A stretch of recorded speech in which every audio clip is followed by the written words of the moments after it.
be here for this PreMD seminar. Today, we're going to be going over letters of recommendation, school requirements, and creating a school list. So I'm going to be presenting the first part on letters of recommendation, and then my friend Austin is going to do those last two there. And just for this first slide, hopefully everybody can see it. Please say in the chat if you cannot. But there's a link at the bottom here I want to point out. This is our previous pre-MD presentations, and those include, our first one was just an overview of the application process, and the second one that we did was on the MCAT specifically. So feel free to go to that link and check out our previous presentations. All right, and then if everyone that is here, if you could please complete this survey. This is our pre-survey, and there'll be another one at the end. It really helps us out. We're doing a research project along with doing these seminars. So I'm going to give everyone about 3 minutes to get this done, and we'll start back around 6:07-ish.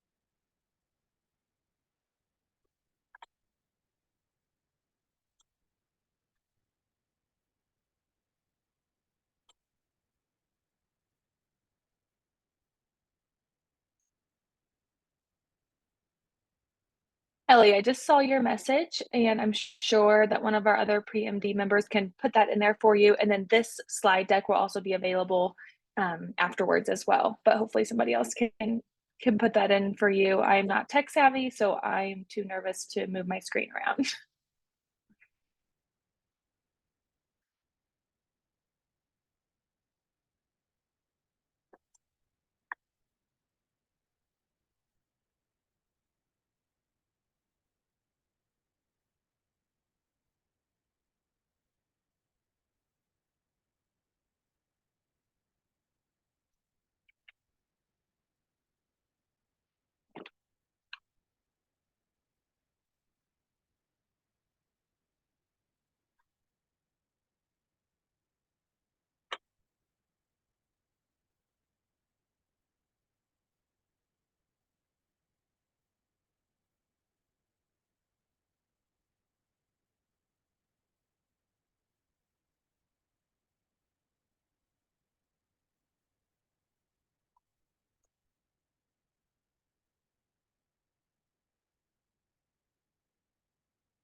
All right, hopefully everyone had a chance to get that survey done, and we will go ahead and get started. Okay, so these two pre-slides here kind of go over or talk about what a pre-health advisor is. And there are two links here. Both are very helpful. The first one there is how to get connected with an advisor if you do not have access to one, whether your university doesn't provide one, or if you are further out from school and don't have any connections to your previous university. And then the second app there is actually where you can put in the school that you go to, and it will give you the contact information of your pre-health advisor or advisors, depending on what school you're at. This is something that I really recommend. I never connected with my pre-health advisor at DePaul University in Greencastle, Indiana, and mostly it was out of laziness, and I had heard that they didn't do a very good job, but I really could have used the guidance, and that's what they're there for. So I really recommend, if your school has one, reaching out to them, and if not, getting connected with an advisor outside of your program. And then this is a opportunity that CU is offering. It's a virtual shadowing program, which is really neat, especially with COVID really affecting a lot of applicants and their shadowing and clinical experience. So the link is here. The course itself is free, and there's quizzes that you take at the end of each shadowing. via video, it's free, but if you want to have a certificate of completion from University of Colorado School of Medicine, that is a $50 fee for the certificate itself. Basically, the pro of that would be that you have, proof, documentation that you completed these hours. It's a total of 14 hours, which is really great. And then if the fee is a barrier, if that's something that you cannot afford, reach out to them and they have opportunities to help you out. Okay, getting into it all here. Letters of recommendation, always frequently shortened to LOR, so you will see that a lot in this presentation. So first off, who to ask? So the big one is doctors, physicians, PI. So if you did research, the leader of that research group, professors from college or any graduate program that you did, and then, kind of thinking outside of the box, your extracurriculars. So if you worked at, or if you volunteered for 2 years at this program, like that would be a great person to write a letter of recommendation for you. Job supervisors, whether that's healthcare related or outside of the healthcare field, religious leaders. So really I love that second point there, range of individuals that can kind of tell these medical programs who you are. It doesn't have to be healthcare related, or they don't have to be not all of them have to be healthcare related. And there's a really big point there for the DO, the osteopathic programs. They do like you to have a letter of recommendation from an osteopathic physician. So that's a big point. If you're wanting to apply to a lot of DO programs, then you should work with a DO or, connect with one enough that they can write you a letter. When to ask, very important. Earlier the better. So you want to give your letter of recommendation writers, they're probably very busy people. They need a lot of time to not only complete it in time, but also give you a quality letter, a high quality letter. So I would say typically if you're applying, I always decided like at the beginning of the year of the same year that I want to apply. So like if I applied in 2020, then I asked all my letter of recommendation writers I made sure to ask them by January 1st, and that gave them, 6 to 8 weeks to write this letter. It's very good to keep a clear date of when it's due by, give them a due date, which kind of feels weird, but they need to know that so they can plan out when they're going to complete this. And then for how many you should get, about 2 to 6 is a good number. A lot of schools will accept anywhere from 3 to 5. And if you ask 6, that kind of gives you a little bit of buffer zone if a writer is unable to complete it in time, if they don't get back to you, or if they decline and they say that they're not able to write this letter. So I always, because I had to apply twice, so I have a little experience here. I reached out to 6 writers and 1 did not respond. So that left me with 5, and that was a good number to kind of go into my applications with. And then for your research, so there are these things called committee letters, and that is basically a summary that your pre-health advisor along with your professors would put together that gives them like a big picture view, and that would be submitted instead of your letter of recommendations, like 3 to 5 letters. So you need to do your research to make sure you know if your school offers a committee letter, like my school did not, and kind of meet up with your pre-health advisor to see what that looks like and what they need from you to put that together. And like Spencer said, please unmute, put all your questions in the chat throughout this.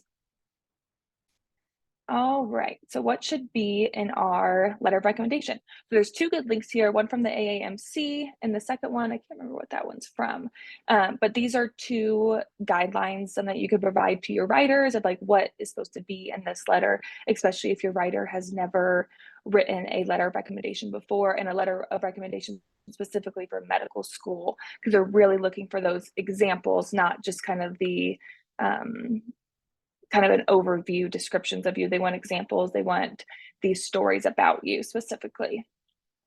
And then for tips, and let me see if this works for us. This is a good letter writer packet that someone from PreMD has put together previously.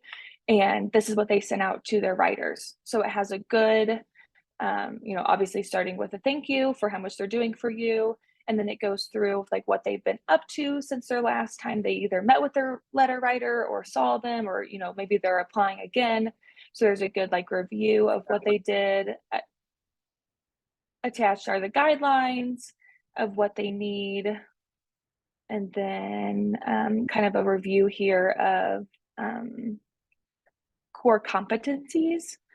So here's a bunch of things they could talk about, they could use to kind of guide their letter of recommendation.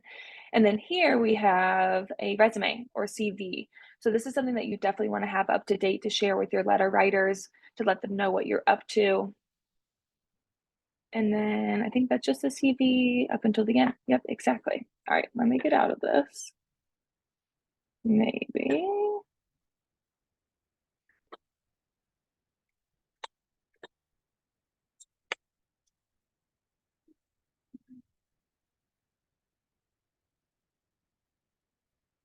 See? Sorry, everyone. I don't know why it's not letting me out. Maybe.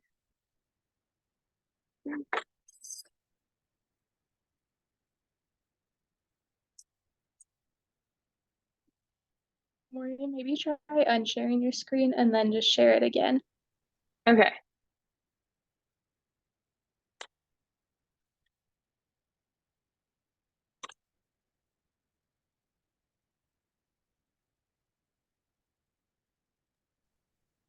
You can do it, Morgan. I believe in you. Thank you. Yeah, I can definitely do it. Let's just regroup here. Like not letting me out of this full view.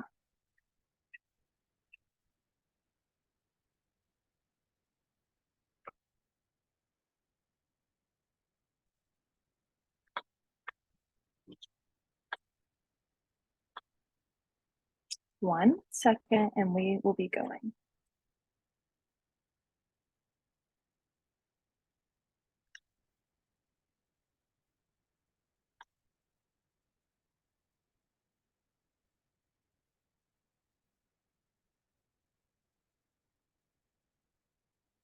All right, sorry for that brief delay.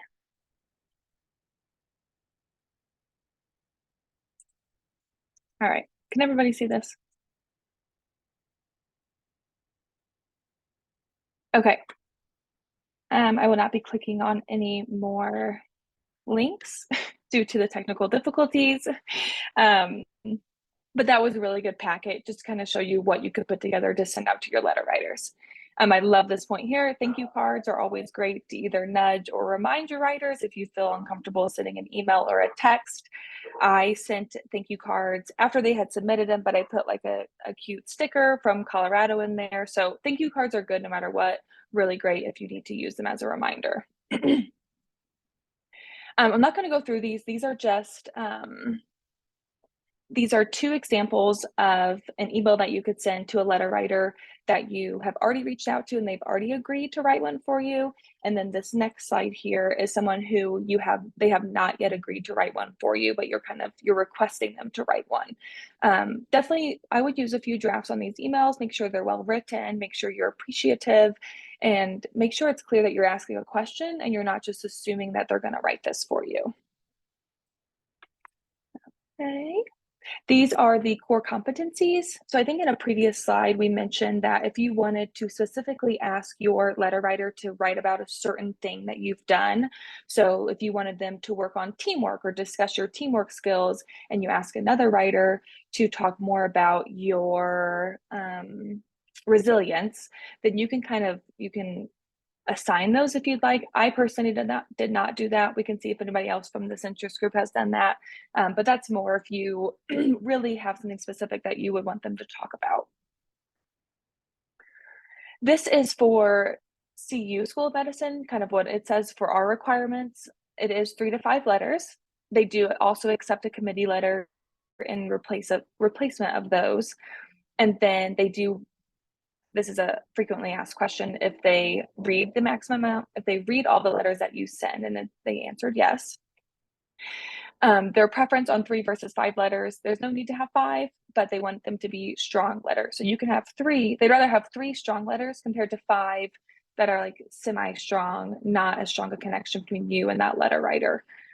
And then have someone write it that knows you well. So they're going to be able to tell if it's kind of like this example here, like, oh, they were in this class and they got an A. They were in this class and they showed up every day. You know, they want to see more than that. They want this longitudinal relationship with you that they can talk about whether you work well on a team. They've seen you, you know, over a few years and how you've changed or adapted. So make sure they know you well, because it's going to be pretty obvious in your letters if this is someone that you know more about a surface level. This is an example. Again, I'm not going to read through this. Please read through this on your own, but the highlighted parts are things that some PreMD members from the materials wanted to emphasize. And of course, as with every stage of the med school application, there are some obstacles to getting these letter of recommendations, since they are a requirement and your application will not be accepted without these. So our first point here is some professors may only provide these if you get an A in their class. I haven't heard that, but I'm sure that that hasn't happened. And maybe if you got a B in that class and you're looking back at your old transcripts and reaching out, that might be a barrier. And then some professors might want you to be more involved than just being a student in the class. So I know for me, I went to a small school, so I had multiple classes with the same professors. So I only asked the 2 professors that I took multiple classes with them. I understand at larger schools that probably isn't as common or as easy to get, but like being a TA for a certain professor is a good option there to become more connected with them and have more experience with them. And then let's see. Oh, asking for a letter long after a certain experience. So I applied to med school 2 years out of my undergrad. So I just made sure to keep in contact with these professors, and then also ask them super early, because maybe they're going to want to get a coffee with you or do a Zoom call or a phone call to kind of get to know you if it's been a while since you've seen them. So you have to ask early to respect their time. That kind of goes into the next point there, losing contact with your letter writers. That's going to happen, especially as more gap years are coming into play. It's totally cool to reach out, ask them for this, and be like, hey, I'd love to meet you for coffee. I'd love to do a Zoom so that we can catch up together. Personal statement. So a lot of letter writers will want to see not only your CV or your resume, but along with a well-rounded rough draft of your personal statement. So it's okay if it's not totally complete. I know that I was getting my personal statement. It was one of the last things that I did in my application, but to have a good rough draft of what it's going to say in there, the stories that you're talking about, will really give them a good idea of why you're going into medicine, and that can kind of help sculpt their letter of recommendation. Unsure of if the writer will write a good letter. I recommend that you're only asking people that you think you have a good, positive relationship with. If you're worried that maybe they're going to say something negative about you, I don't think that should be your letter writer. But I guess if you put, they want to write you a strong letter of recommendation, that means that it's positive. But really, I think you should ask people that you know, you feel like you have a positive relationship with, and so they're probably going to feel the same. And then this last point, which I think is a really, really good point, it's okay if they say no. You know, maybe it's a time restraint. Maybe it makes them uncomfortable to write these things. Maybe they're not good writers, but if they say no, it's okay. That's kind of like, you kind of ask an extra person. So I always account for that one person saying no, or maybe they don't respond. So I remember I sent out my information for my first application, and I had a doctor write a letter of recommendation. And then for my second year, he never responded. So it worked out. I still had 5 letters, but you kind of need that buffer zone in case a letter writer is not able to get it to you in time. And, you know, things could also come up in their life. Okay, and I had one more point, and I need to unshare my screen and figure that out. But I wanted to go through just kind of the people that I reached out to for my letter of recommendations to give you an idea of what that looks like. I was 2 years out of school at the time. So like I said, I chose 2 science professors that I had taken multiple classes with, and one of those professors I did research with. So a little more experience with them than just being in their class.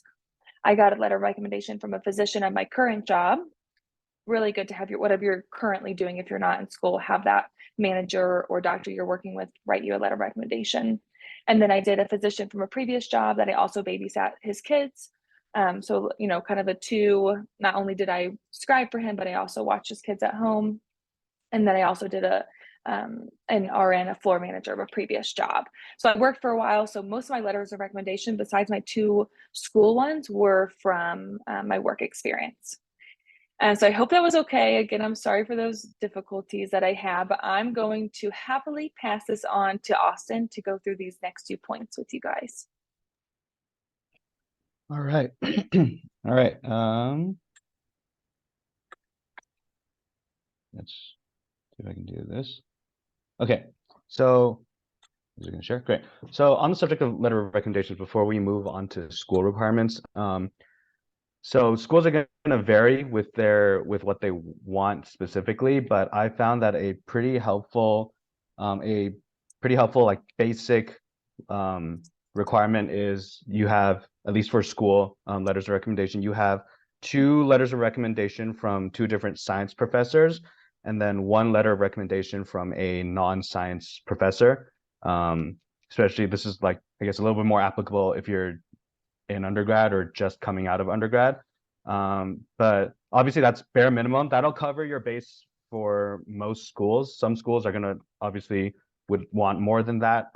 But I think as you can definitely send more than that, but as a base level, like you're not gonna go wrong with 2 science professors and 1 non-science professor. But if you can get more, obviously get more. But yeah, there's like, I think Johns Hopkins is one of the schools where just literally just send 2 science professors and 1 non-science professor letter. And then always make sure to have backups. I kind of had a professor that like agreed to write me a letter at the end of the course I was taking with her. And then when I reminded her, I was like completely ghosted. So plan for that. Like Morgan said, if you have more redundancies, if someone goes to you, then it's not the end of the world and you're not scrambling to find someone who might not write you the best letter at the last minute. Okay. So on the topic of school requirements, let me get this to work. Great.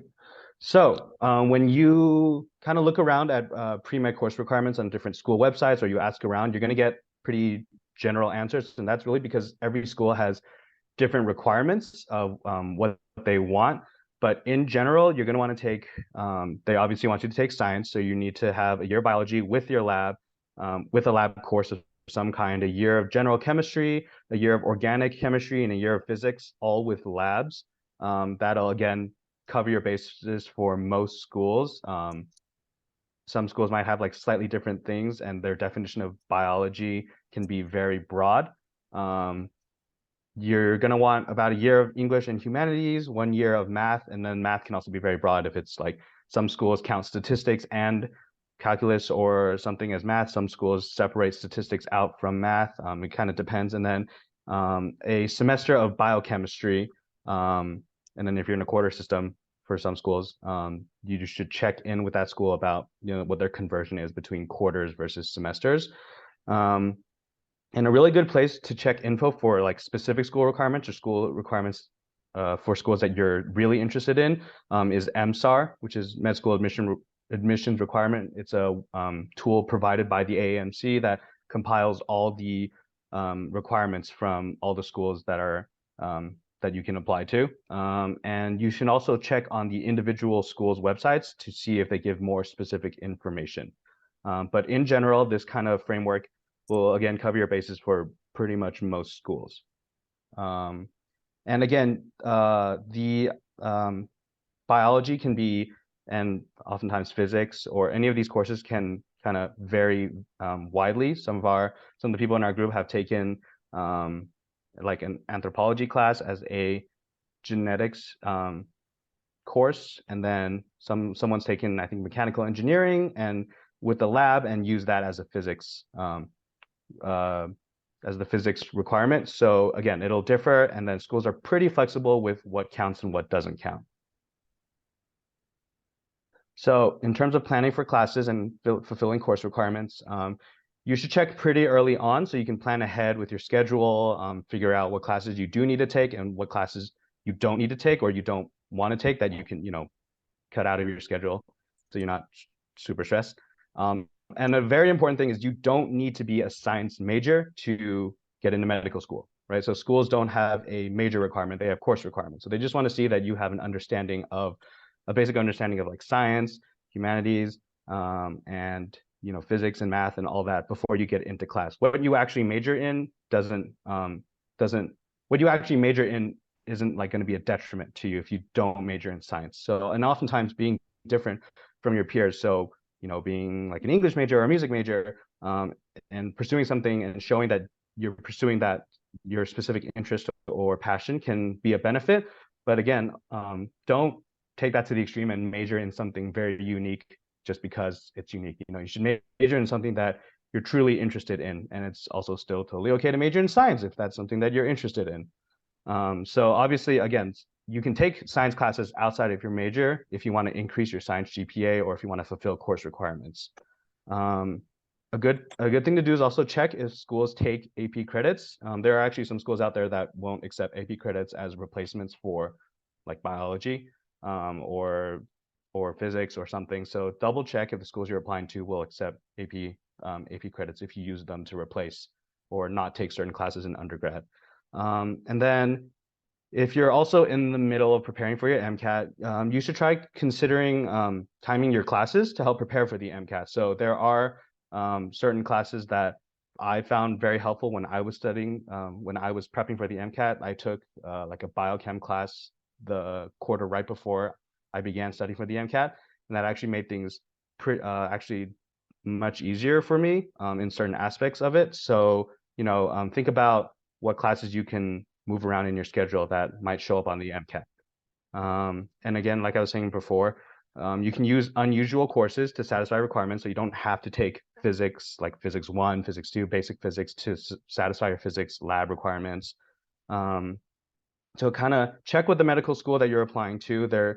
You can usually email the admissions team and they're pretty flexible, and save your syllabus and course description if you feel that this is like this course that sounds very unusual, actually does satisfy what they want. You can send it to the school, kind of let them know why you, let them see why you think this fulfills the requirement. And let's see, and then again, double check course requirements for each school. Again, we gave a kind of basic overview of everything, but some schools differ and some schools have kind of unique requirements. So double check with that. You don't want to, have your mindset on a school that you really want and then find out at the last minute that it had a course requirement that you weren't able to take. And so the AAMC itself has a link to most schools' requirements. This is kind of a compilation of all the admissions requirements, and it kind of links the admission websites of each school. So let's see. So as for CU specific requirements, again, as I was saying, it comes off pretty broad, and that's because the school itself is pretty flexible with what counts for each subject matter, right? So you just need to demonstrate an in-depth competency, can be interpreted many ways, in biology, chemistry, biochem, mathematics / statistics and physics, social sciences, and communication. And then they're encouraged to consider additional coursework in biochemistry, computer sciences, genetics, humanities, and social sciences. So demonstrating in-depth competency is, again, not like a concrete number, which I know we as like pre-meds really like that structure. But usually a year is kind of a minimum that schools like to see. And you can obviously go above that, biochemistry kind of being the exception. And some schools will separate biochemistry, some schools won't. So again, just check with the specific school if you're kind of curious about it. So yeah, CU has its own course requirements page, and this right here is kind of taken verbatim from the course requirements page, and a lot of schools you'll see are kind of super broad like that. Okay, so now that we've talked about the requirements of each school, let's talk about creating a school list and deciding what schools you want to apply to. So there's a lot of things that you want to consider when you choose where to apply, and this is super important because you're going to be spending 4 years of your life there, and potentially even more if you go to residency there. So you kind of want to make sure that these are schools that you definitely do want to go to if you get accepted. There's a lot of things to consider. Location is a big one. stats, I think, are a good screening step. The requirements, so any prerequisite courses, so kind of look through those. Their mission, and their mission you can kind of see from the school's admission websites, talking to maybe former students. Reddit can occasionally be a good and bad. Sometimes you can get some interesting opinions. Could be helpful, could be not helpful. You can look at their curriculum. So whether they have a more traditional curriculum of like 2 years of didactics and then 2 years of clinical, versus some schools are transitioning to a shortened didactic. So for instance, CU itself is transitioning to 1 year of didactic, and then our second year is a year of longitudinal clinical experience. So if you have strong feelings about, you know, a certain type of curriculum or a certain type of way to learn, that might be another factor you want to consider. What kind of programs are available at the school? So do they have MD, PhD, MD, MPH, dual degree programs? If they have certain tracks that you might be interested in. Tuition costs, obviously, in-state versus out-of-state. And, you know, money is obviously, every student will take out loans, but money is still a consideration. And the residency placement success rate. Some schools might be a little stingy about that, but most schools will be pretty open about where the students go and what their placement rate is. So the learning environment and the facilities, you can, you know, so most schools will have, especially with COVID now, we'll have like virtual tours. So you can take a walk around online and see if, you know, it's kind of like location, if this is somewhere where you could see yourself learning, if they have kind of high tech or low tech stuff, or what they choose to do with, say, anatomy or something like that. I'm sure many of us will be applying to out-of-state schools as well as in-state schools. So you can also look at schools that have, look at their acceptance rate for out-of-state students. Some schools are very out-of-state friendly, and then some schools are very regionally based. And, you know, if you're an out-of-state student, unless you have a very strong tie to the school, you probably shouldn't apply there. And then you can also use US News rankings, although I'm sure many of us have seen recently schools are starting to drop out of this ranking system. So moving forward may or may not be as high yield as some of these other factors. And in terms of creating a school list, I'm not sure if Olivia is here. She has an example of a school list in terms of what factors she considered, but I don't think she's in this. But over here on this image, let me get a pointer going. Cool. Over here on this image, you can see an example of a school list, you know, things you might want to consider when you're creating your school list. And so this is how the AAMC itself decides how to organize your choices when you're choosing a school and all the factors. So this is like school by school. You kind of look at their course offerings, see if it's a fit for you, your class size, reputation, technology, tuition and financial aid, if they have programs for minority or disadvantaged students, teaching methods. So like, for instance, CU is a very team-based learning, small group learning based. They have that's their teaching method. Some schools differ. So if you kind of know what way you learn best, that could also be a factor. If they have rural community offerings, if those are things that you're particularly interested in, and then residency placement. And then this can be kind of super comprehensive. If you don't want to do all of this, that's totally fine too. This is just a way to help organize what factors you want to do. We mentioned the MSAR. So what exactly is the MSAR? It's a tool offered by the AAMC that compiles all up-to-date information that's relevant to applicants. And it's this one website where you can like look at each school's entry, and it'll tell you all this information here, which is super helpful. Matriculant demographics, primary app information, letter of recommendation information, if they have any special degrees, their enrollment data. So you can look at stuff like their median GPA for the incoming class, and like you can separate by accepted students and matriculating students. You can look at median NCAT, and where schools accept applicants from, which can be very important if you're applying out of state. So you can kind of see how out of state friendly or unfriendly certain schools are. So for instance, at CU, when I was applying, I looked at the MSAR and I saw that CU had like almost 50% out of state students, which kind of gave me the idea that they were pretty friendly for out of state students. And so unfortunately, it is a tool that you have to pay for. So there's a 1-year subscription, which is $28, and a 2-year subscription is $36. And if you're in the AAMC fee assistance program, which if you can apply for it, I'd highly recommend. That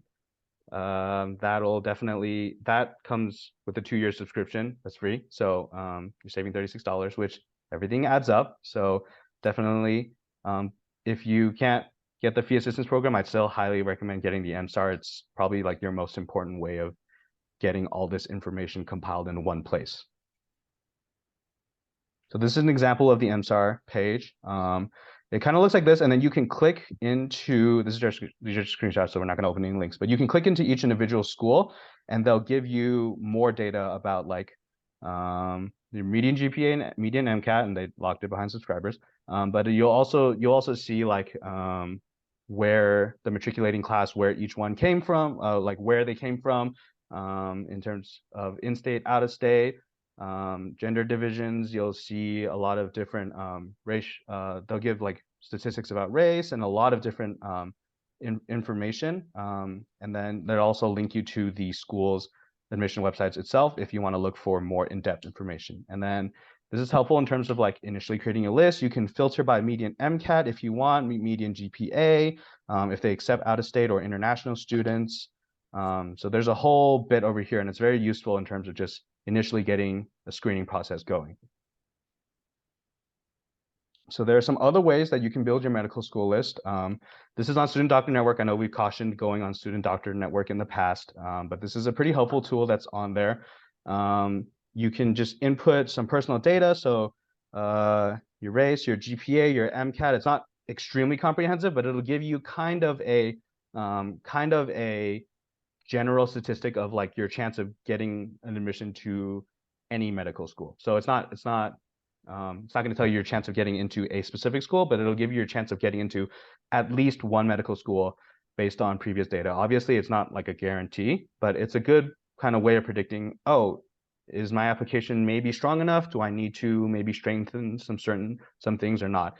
Doesn't take into factor more subjective stuff like your quality of your personal statement, your quality of your letter of recommendation, your primary application. This is just more numbers based. But again, this is a good screening tool. So it's if you just look up Lizzie M on Student Doctor Network.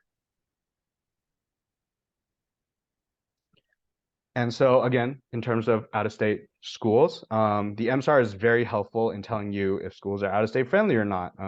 It'll tell you how many applicants are from out-of-state, how many interviews went to the people that were from out-of-state, which is again very important because, you know, why spend the money on submitting a primary and secondary application to a school that's not even going to send you an interview. It'll tell you how many people were accepted, and some schools might be specified as out-of-state friendly. In my experience, that like isn't every single school. You're not going to find that on a lot, but you could potentially see that. And then if you're applying to out-of-state schools, something super important that you should think about is, do you have any connections to the state that you're applying to? So if you can provide a connection to the state, some schools really value that, and they really want to see that you have a connection to the state. So if you live somewhere else, but you have family or you grew up there or something similar to that, then that's something that you should definitely emphasize for schools that might have regional preferences. And in terms of how many schools you should apply to, so the average number applied to is 15 according to Princeton Review. And again, that's kind of because unfortunately the shotgun blast to applying to medical school is probably your best bet. Because there's just so many talented applicants. You could have the most amazing application in the world, but if you don't apply to a lot of schools, just simply by chance, you might not get in, even if you like have a super impressive application. So you want to apply to a large-ish number. Obviously, money can be a limiting factor. So I don't want to say you should apply to like every single school out there, but if you can apply to more, try to. But if you apply to 10 schools, very common recommendation is you want to apply to 2 reach schools and then 1 or 2 safety schools. I say safety schools because you kind of have like every medical school is hard to get into. So just you have safety schools, and then the rest should be kind of close to your level or your like you're more confident that you can get into it. So in terms of a definition of a re-school, re-schools are schools where your stats are kind of below the average, which you can see on MSAR. And so whether that be MCAT or GPA, and then potentially if you're an out-of-state student, that kind of might make schools reach schools for you. And then when you're deciding how many schools to apply to, you should also consider your ability to complete all the secondaries, because most schools now kind of have a system where if you send in a primary, you will get a secondary application. And so if you apply to a lot of schools, you will get a lot of secondaries and you'll have to write a lot of essays. And on that similar note, if you have to submit a lot of primary and secondary applications, then you have to spend money on all those applications, and that can rack up a pretty big balance pretty quickly. So the AAMC Fee Assistance Program, which I cannot stress, if you can apply for it, you should apply for it. It covers applications to 20 schools, and that is a huge amount, because I think each school with the primary application, each school gets up to close to like $100 on average. So you're already saving like $2,000 there. And then you kind of want to decide, do you want to go all in on getting in the cycle? So is this maybe a trial run for you if you want to see if you're ready or not? Or do you like, if this is it, like this, you have to get in the cycle, or you just want to apply again? That'll determine, how many you should apply to. And then very important point, don't apply to a school that you would never consider going to. That's just a waste of your money. It's a waste of your time when you could be spending it on schools that you would actually be passionate about. And also, if you get in and then it's a spot that you don't want, it's kind of just a waste of like your time, your energy, and also the admission committee's time. So kind of think about what schools are you passionate about and include those on your list. Don't just include it because like, oh, I need to apply to a certain amount of schools. Yes, I thought this was on an earlier slide. Yeah. So certain schools have an agreement to consider, I guess, out-of-state applicants as in-state. So for instance, WWAMI, it's an agreement by University of Washington to give a preferential amount of seats to Washington, Wyoming, Alaska, Montana, Idaho. So these are well, Washington, Alaska, Montana, Idaho, these might be schools that don't have allopathic programs themselves. So some of these schools will have an agreement with these surrounding regions to take X amount of students. So they might seem like they're out-of-state friendly, but really they're only accepting students from those specific states. And if you're not from there and you don't have a super strong tie, probably not a good idea to apply there. Utah has a similar agreement with Idaho to accept X amount of students from Idaho, and then OHSU, so Oregon Health Science University, also has a strong preference for people in WICHE, applying through WICHE, which is Western Interstate Commission for Higher Education. Again, similar program idea where they give preferential acceptance to students in certain states. And then if you aren't going through there, or you don't have strong ties to that region and you're an out-of-state student, your application probably won't be accepted. So also, when you're coming up with your school list, talk to your pre-med advisor or find one on NAHP, like Morgan talked about. They also can have potential information on that you might not be able to find about schools, whether they are out-of-state friendly or not, or their culture or something that you might not be able to find. So a good way to start your list is, personally, what I did is I screened by stats first. You can also screen by other things such as location, out-of-state, if they're friendly to out-of-state students or not, or if you really want to be in an in-state school. And again, these are ways to start your list, and you kind of want to start with like really, really big and then kind of filter out schools. And then I cannot stress this enough, make an Excel sheet to organize your schools, and on that Excel sheet include a lot of things, pros and cons about each school, stats, where and when applications are due, letter of recommendation requirements. Just try to make things as organized as possible, because you will have a lot of schools that you're going to apply to, and you don't want to forget to submit something important to a school because you didn't include that on your spreadsheet. And so there are Reddit threads here about how do you think about out-of-state friendly schools and how to make a school list. Again, Reddit, like things on the internet, they're just one person's opinion. They could be helpful to you. They could also be not helpful. So kind of take it. You don't have to like take it as gospel, but just kind of look at it, maybe incorporate some ideas that you find helpful. And then if some things you think you might not care about as much as someone else, then don't worry about it. Okay, and so that concludes our talk on this, and then we're going to break into, if you have any questions, first off, that you want to ask, go ahead and ask. But before you do, please complete our survey. We included this at the beginning. Nope, sorry, this is a different survey than the one we included at the beginning. Please go ahead and scan this QR code and answer the survey, and I'll give everyone, say, 3 minutes again. And then if we have any questions, feel free to type them in the chat or unmute and ask the group. I'll keep this up.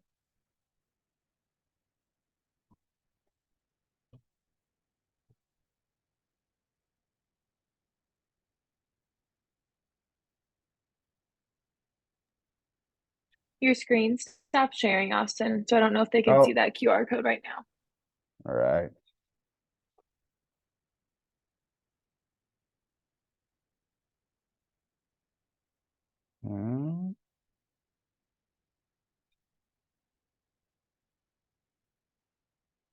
There we go.